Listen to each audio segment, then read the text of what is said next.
Together, growing in faith, changing communities. Funa inkonzo yokulahla ngifuna ukuya kule nkonzo yokulahla ukungena Mark chapter 10 from verse 46 la uJesu ehlangana khona noBartimaeus. Khona izinto neigama empilweni yethu esithi ukube lokhu bekungekho ngabe ngikude nempilo. And so inkonzo engiyakuyona inkonzo engifisa ukuba masiyibuka ngizofunda nje ivesi lika 48 ngime u51.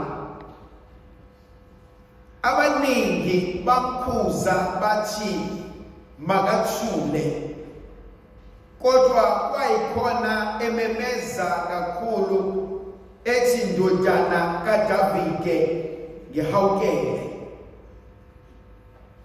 Wayisema uJesu wathi mbizeni. Bayibiza impumputhe bathi kuyo yima isibindi usukume uyabiza. Yayisilahla ingubo yayo yaduma yaya kuJesu. Yayisilahla ingubo yayo yaduma yaya kuJesu. uJesu wathi kuyo ufuna ukuba ngikwenzeleni? Yathi Raboni, ukuba ngibone. Abantu abaningi bayayazi indaba yengubo namandla engubo. Abantu abaningi bakhathazwa ngazalwa ngibethe, kwantshontshwa ingubo yami. Abanye bayazi ngisayingane kwathathwa ingubo engangisebenzisa zayombelwa phansi, zayobhilwa, zasetshenzwa, zagqitshwa exhaphozini elinamanzi. And so inkinga zami zalinyazwa namanje isahleli ngoba zabekwe endaweni enamanzi exhaphozi. Abanye kwathathwa inwele zethu zagundwa zadliwa magundane kanti bayoyithatha bayihlanganise.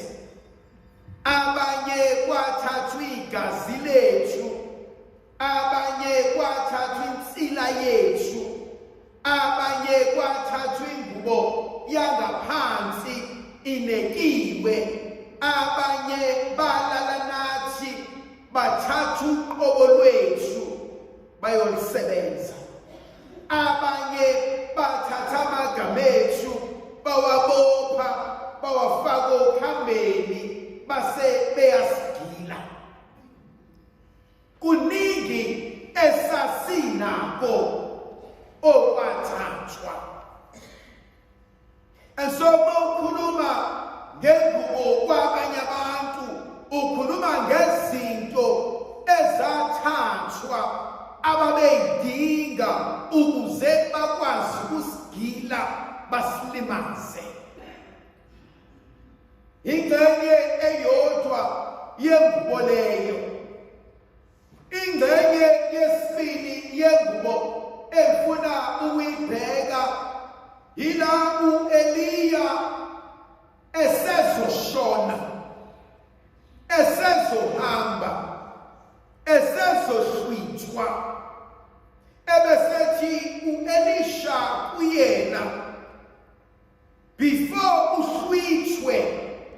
before uthathwe nginikeze amandla akho. Ebese ethi uEliya angikwazi ukukunika, kodwa mufumana umusa wambona ngihlwithwa phambi kwakho, uNkulunkulu akunikeze lawo mandla. Lithi izwi likaNkulunkulu wathi behlwithwa uEliya ijazi lakhe, ingubo yakhe yasalela uElisha. Lithi izwi likaNkulunkulu wathi uElisha esebuyele emuva, esefuna ukuyokwela umfula, wathatha ijazi lika-Eliya washaya amanzi adabuka phakathi, wakwazi ukunyathela emhlabathini owomileyo, waphumela ngale. Bangaka bangena emhlanganweni wenhliziyo ngoba kunesalukwazi esithe thatha nomhlangano. Bangaka bangena emhlanganweni wenhliziyo ngoba babonile umama wabo esemhlanganweni, babone hamba kahle, babone bakhulisa, babone lizimpi. Bangaka bagqoka ingubo ngoba nakho khona wafika ephusheni wathi ngenela lomhlangano izinto zaphezulu nga. Ingubo yesibili lena engikhuluma ngayo, okuyingubo yamandla, okuyingubo yenyembezi, okuyingubo yomkhuleko, okuyingubo ezokusiza ukudlule la abantu behluleka khona ukudlula. Esibili-ke le ngubo engikhuluma ngayo, eyokuqala ingubo ethathiwe yantshontshwa, kuntshontshwa into zethu. Esibili ingubo esinikezwe yona, okuyiyona esenzela izimanga. Wona wabona uMose enikezwe induku, athi angayiphosa phansi, yaphenduka inyoka enuma ibulale ezinye inyoka. Induku athi angashangayo ulwandle ladabuka phakathi. Kodwa ngikhulumi ngalezi induku ey'mbili, funa ukukhuluma ngenduku yesithathu, okuyingubo engibuka uBhathimeyusi abethi behleli phansi makumakhaza ayimbathe, makushisa ayibeke ibe upheme. Bekuyingubo abeyithanda, bekuyingubo enensila yakhe, bekuyingubo ebimsiza, bekuyingubo aziwa ngayo, bekuyingubo enephunga lakhe. Kodwa mase kufika uJesu uyayilahla. Khona into ebukeka iyinhle emehlweni abantu, khona into engiyiqale iyinhle engiyenze ngayithanda, kodwa ekugcineni yangimaza. Khona umehluko phakathi kokubeka, kokuthukusa, kokushiya nokulahla. Uma ngibeka ngisangathatha, uma ngithukusa ngisangafumana, mangilahla ngeke ngisathola. Empilweni kunento ebizwa ngekhathalo. Khona izinto esithi empilweni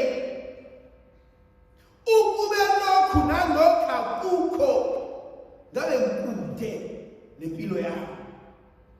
Ukube angivumelanga ulaka, ngabe ngikude nempilo yami. Ukube angivumelanga ukuduba, ngabe ngikude nempilo yami. Ukube anginesanga isituation, ngabe ngikude nempilo yami.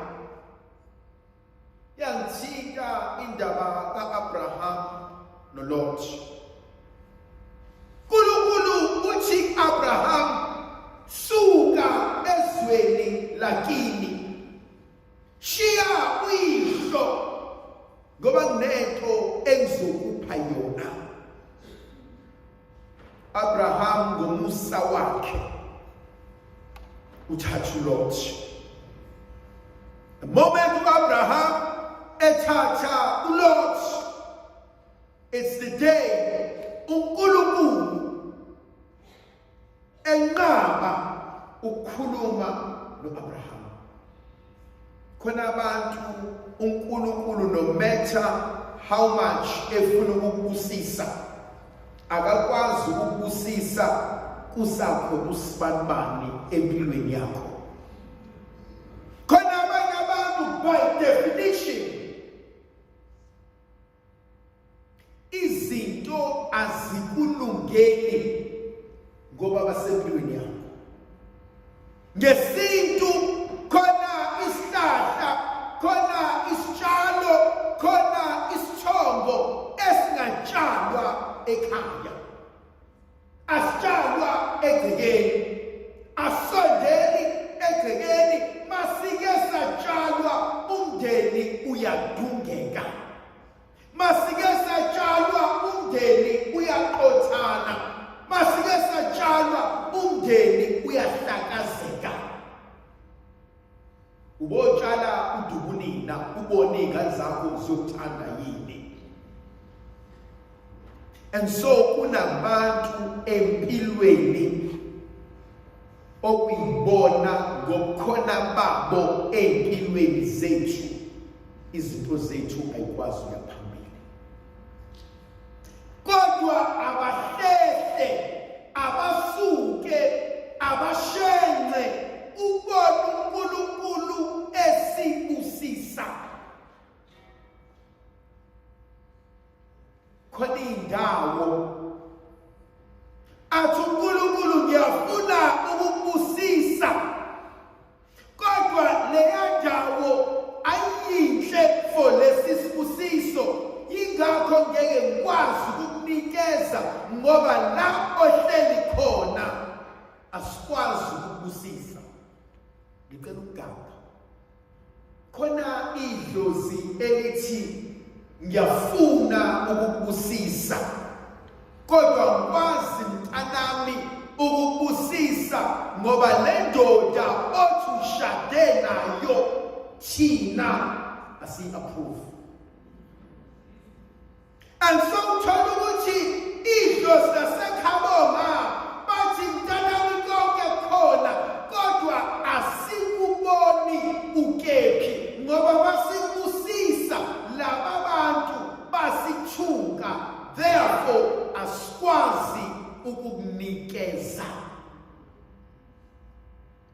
Khona abanye abantu abathi siyafuna ukwenzela okuhle, kodwa inkinga esinayo ngawe masikwenzele okuhle uzoyithatha imali yethu uyoyinikeza loya, kanti loya uyasuka asifuni loya abe nayo, so that ukuzangayitholi loya asivale zonke izinto.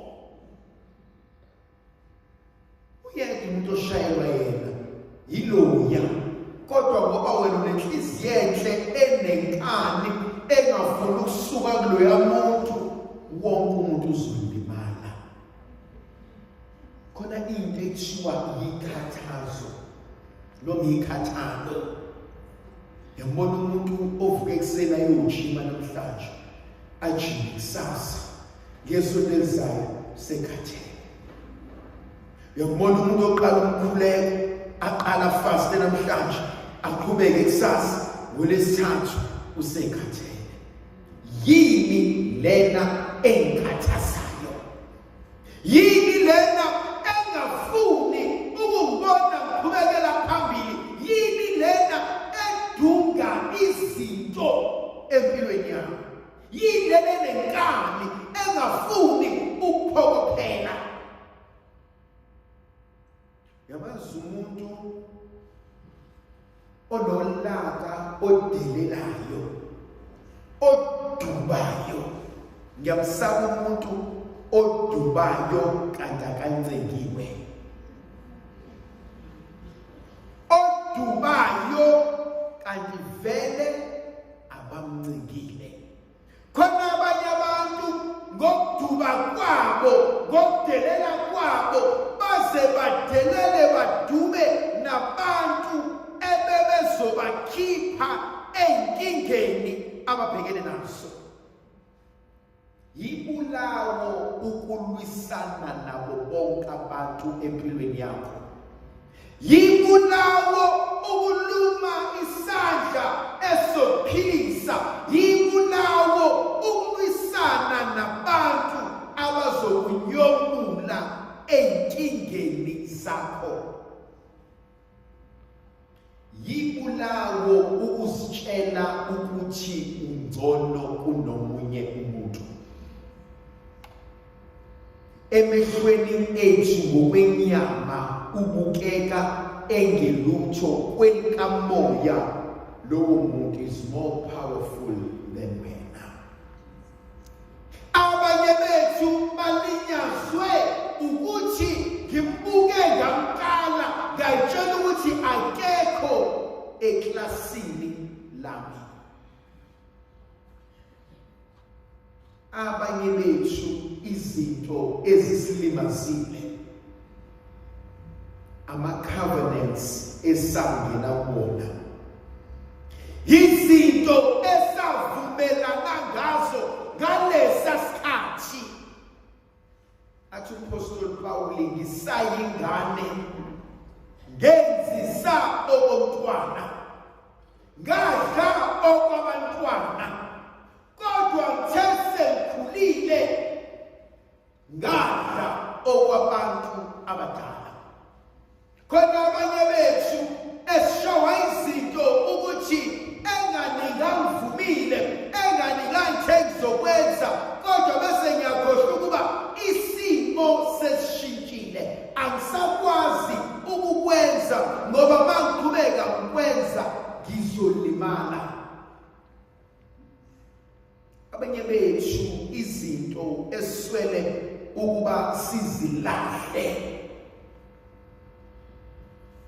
imicabango nokusidla kwenhliziyo. Khona abanye bethu abashawa inhliziyo embi, engaxoli, engadlulisi. Athi uNkulunkulu, ngiyafuna ukubusisa, ngiyafuna ukwenzela okuhle, ngiyafuna ukunikeza konke, kodwa inkinga enginayo manginikeza wena abanye ngeke bathole. Manginikeza wena baningi abazolimala. Lento ngivama ukuyibuka kumuntu ofuna ipromotion. Athi uNkulunkulu besingamnika usibanibani, kodwa masimnika samnika lamandla, bukani yonke lemndeni ezoxakeka ngenxa yekhanda lakhe elinoqhwi. Inkonzo esibizelwa kuyona inkonzo yokulahla. Yini lena esempilweni yami engangenzi ngiqhubekele phambili? Obani empilweni yami abadala ngingaqhubekeli phambili? Iyiphi le attitude enayo edala ngingakwazi ukuqhubekela phambili? Abanye bethu, unwillingness to forgive. Angifuni ukuxola, angifuni ukudlula ey'ntweni, angifuni ukwamukela. Abanye bethu idlozi noNkulunkulu afune ukubusisa, kodwa inkinga awukwazi ukwamukela izingane zakho zonke ukulinganayo. Yamazi umuntu oshayelwa akafuni ukwamukela ingane yendoda ngoba indoda izalele ingane ngaphandle. Bese bethi ngeke sikunike ngoba wena ukwazi ukwamukela bonke abantu bala ekhaya.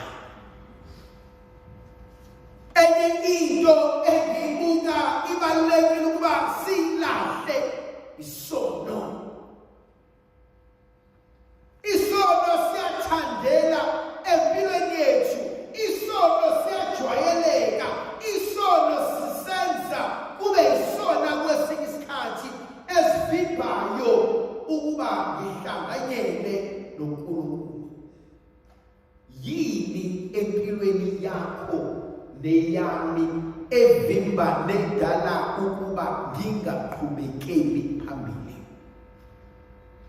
Abanye bethu imfihlo. Nginemfihlo eyaziwa yimina ngedwa, akekho omunye oyaziyo. Umuntu abulawe depression, umuntu agule, abe no BP no high, kubuza ukuthi yini lena emdlayo usibanibani. Inkonzo yokungakwazi ukulungisa izinto. Abanye bethu izinto ebebele mhlambe sizilahle yilabantu abahlulekayo ukwamukela isimo njengoba sinjalo. Yazi ukuguliswa yini? Uhluleka ukwamukela. Akuveli lapha ukwamukela. Angikwazi ukushintsha, angikwazi ukwenza ngenye indlela, kodwa Nkosi sesifikile isigaba sokuba ngamukele, ngidlulele phambili. Uthi uBartimaeus mezo ya Jesu, angikwazi ukuya nale ngubo. Ikuphi mina engithi Nkosi namhlanje ngicela ukulahla? Abanye bethu kunabantu ababazondayo kodwa kade bashona. Abanye bethu kunabantu abaxabana nabo abababambela amagubu. Angikwazi ukudlula eqweni ngoba usibanibani wangilimaza. Angikwazi ukumxolela ngoba akaxolisi. Well, mhlambe ngekaxolise, mhlambe ngekabuye, ngoba iphutha akaliboni, noma elibona iphutha kakade akanendaba, kodwa ubani olimalayo, ubani ongaqhubekeli phambili, mina nawe. Ikuphi ekumele ngililahle? Abanye bethu into ebashayayo, angikwazi ukwehlela ngezansi. Yamazi umuntu ongakwazi ukuxolisa, noma elibona iphutha, angenza yonke into, kodwa akasoze athi ngiyaxolisa. Ikuphi mina nawe ekumele ukuba sikulahle? Ikuphi okungasenza siba abantu abangcono? uJesu evangelini likaMateyu chapter 11, wozani kumina nina nonke enikhatheleyo nensindwayo, ngizoniphumuza.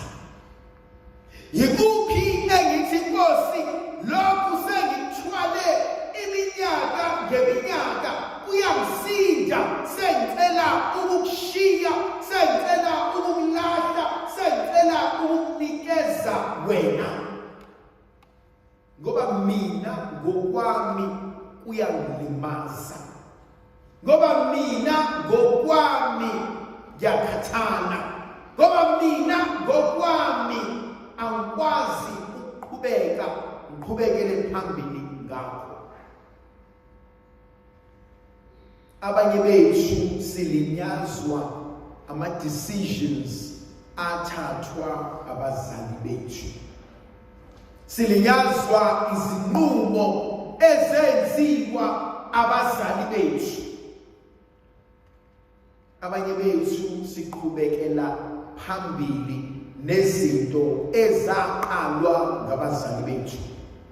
Umuzi usibanibani ethi akazwani nosibanibani, mawubhekisisa kahle sibangani. Well, ugogo wakho, umkhulu wakho wadla umhlaba kakhulu, wathatha inkomo zasekhaya, wantshontsha ukuthi kwasekhaya, kodwa lo muntu okhuluma lento wayengakazalwa, yinto ayixoxelwa ngoba wazalelwa kuyona. thina abalinyazwe inqubo ezathathwa bengakazalwa kodwa bona bayiqhubela phambili. Inkonzo esingena kuyona manje inkonzo yokulahla, inkonzo yokuthi angisafuni, angisabuyele emuva, inkonzo yokuthi Nkosi nakhu ngicela ukukushiya wena, Nkosi nakhu ngicela ungabuyeli nakho emuva. Yona nkonzo esibuyela kuyona le, yona nkonzo yokuya esiphambanweni sikaKristu, ukuthi Nkosi ngicela lento ukuyinqamuleza kanye nawe, ngicela ukuyishiya onqamulezweni lakho, ngicela ukuba kube wena ozoyithatha mina ngibuyele emuva sengisidalwa esisha. Sibalekela kuwe nqaba yethu, zali ocebileyo kaNkulunkulu, ungadeleli ukucenga kwethu sixakekile. Wena mfrike mjubileyo ehlahlelisiweyo, yethi nkosikazi